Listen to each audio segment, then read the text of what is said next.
La fotosíntesi. La fotosíntesi és el procés mitjançant el qual s'elaboren substàncies orgàniques riques en energia a partir de substàncies inorgàniques, utilitzant com a font d'energia la llum.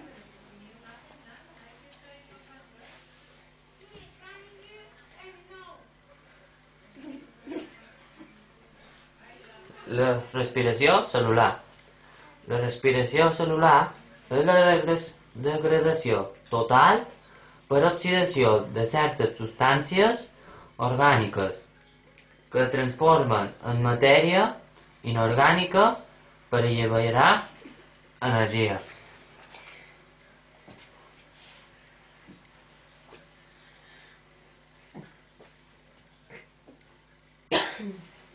Catabolisme. Correspon a reaccions de tipus degradatiu.